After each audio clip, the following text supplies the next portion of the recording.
This career moves slowly until it doesn't. Good morning, friends.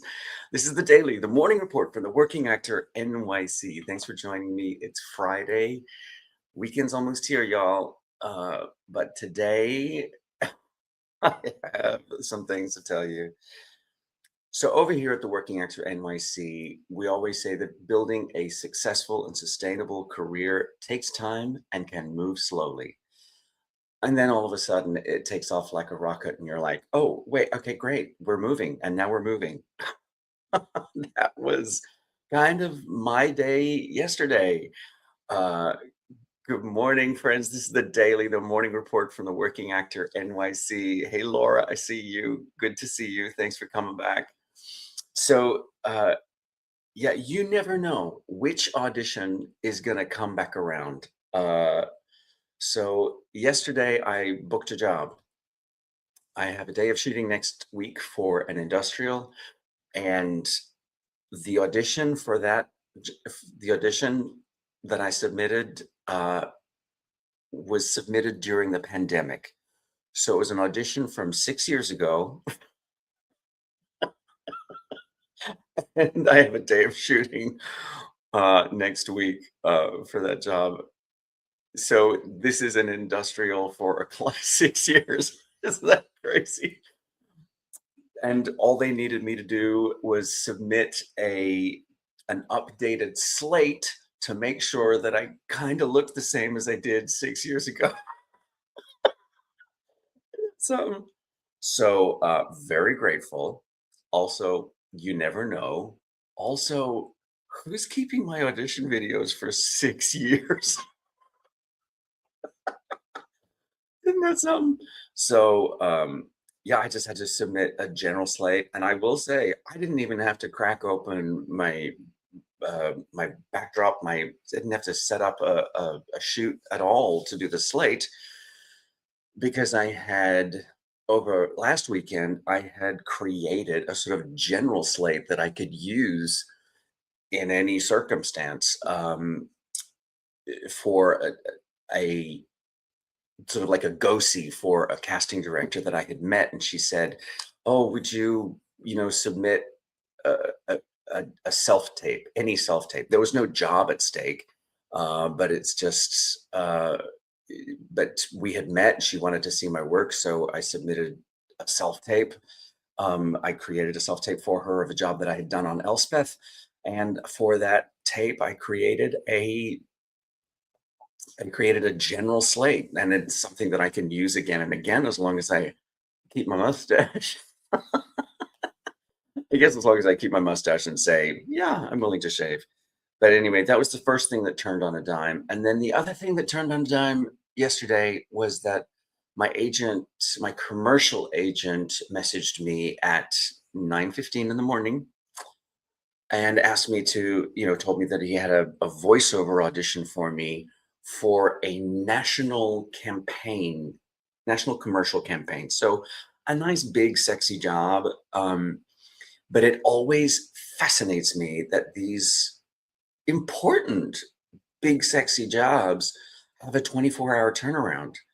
Let's go national. Amen to that. So the other thing that fascinates me about voiceover and commercial is that I've I've booked, a few commercials. They have often been related to the fact that I am Australian, that my native Australian accent is useful in a lot of different arenas, I guess. Um, so, hey, friends, this is the daily, the morning report from the Working Actor NYC. Let me know where you're coming from. I see a few of you here. Let me know where you are and what it is that you're working on in your acting career.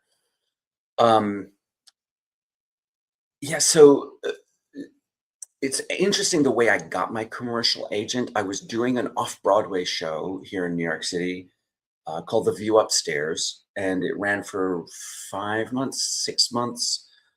Jeremy Pope was in it. Um, Nathan Lee Graham, uh, Frenchie Davis. It had some profile to it, and it was only a cast. There was only like 7 or 8 of us in the cast or something. So it was a great experience. I enjoyed it. Hey, good to see you. Thanks for being here. Um, and during the run of that show, I got an email through my website from an agent who said, "Hey, I'm a commercial agent. I'd be interested in talking with you." And at that time, I said, "No, no, no. I have a legit agent. They send me out for commercials, so I'm covered. So I wouldn't want to create a conflict of interest with my current agent." And he said, "Okay, most people, a lot of people have both. So, let me know if the situation changes." And maybe a year later, for some reason, I was just all of a sudden said to myself, "Benjamin, what are you doing?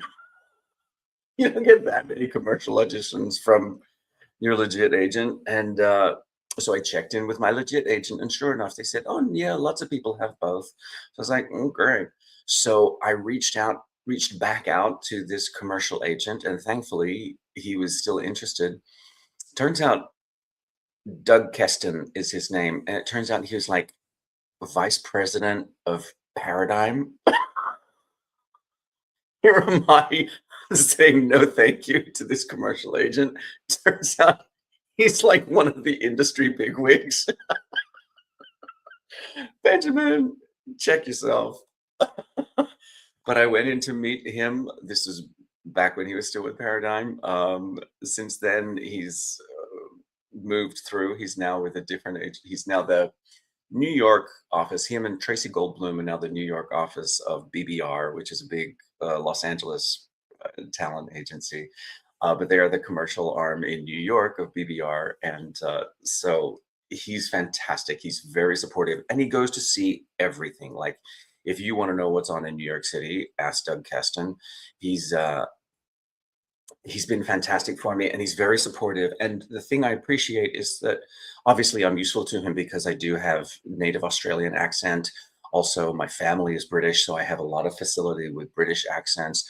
And you'd be amazed how many commercials in New York are for the Australian or British market, and then thus need native speakers in either Australian or British. So that's been really useful to me in the commercial world, and I am now learning that that's broadly useful. So now when I do outreach to casting directors, I put in the subject line Australian native, or find some way to work it in so that they can go, "Oh, this guy's Australian, file, mental file."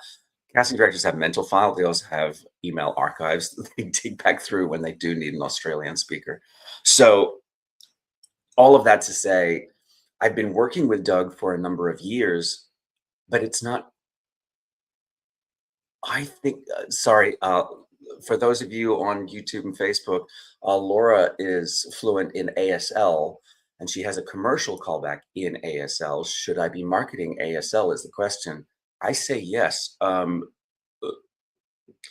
Betsy Fippinger is a casting director who literally said, "Put that special skill, if you speak a different language, whatever, put it in the subject line," because she archives those emails so that when she does need somebody who speaks ASL, she can just search ASL in her email archive, and your email would come up. So certainly, at least one well-known casting director in New York uses that feature to find the talent that they're specific talent that they're looking for. We always say the more specific you are in your marketing, the greater solution you become for somebody. Um, if you're a Japanese speaking skateboarder, make sure that they know that you have both of those skills, because one, that they're going to be looking for a Japanese speaking skateboarder, and you're going to be at the top of that list. So I would say yes, make sure that ASL is that the people who know you, make sure that they know that you have that skill. I would definitely use that in the marketing, whatever skills you have. languages, whatever, like that. But so I was doing this commercial audition, recording this commercial voiceover yesterday, and the thing I'm noticing about commercial auditions is that the breakdowns are extremely specific, extremely specific. The ad agency has paid a lot of money to sit there and think about exactly what it is that they're looking for their national campaign. And uh, there are the breakdowns for me, the breakdowns can get so specific that I get a little overwhelmed by it.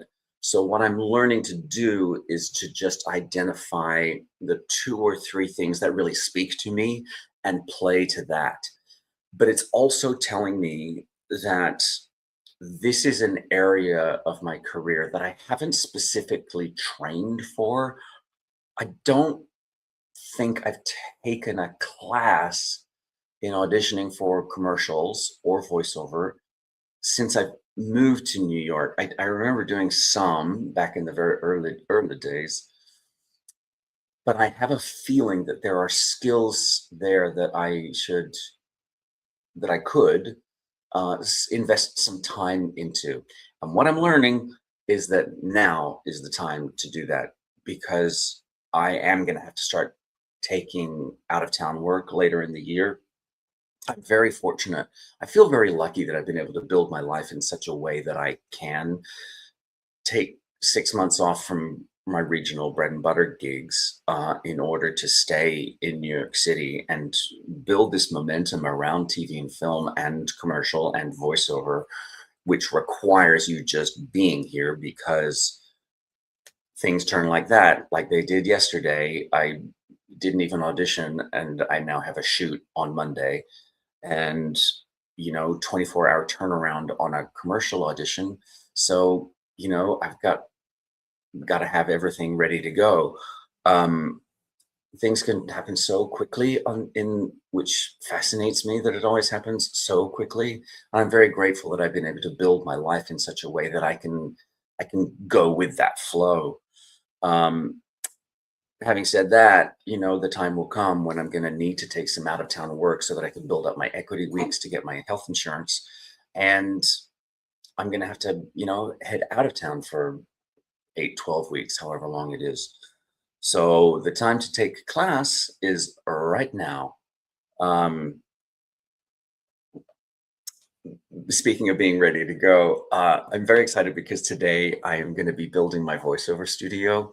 I have a closet. I'll show it to you next week when it's finished. But I have a very small closet, less than 3 feet by 3 feet, very small. But I just want to build a shelf in there so that I can put my computer and attach my the arm of my microphone on there.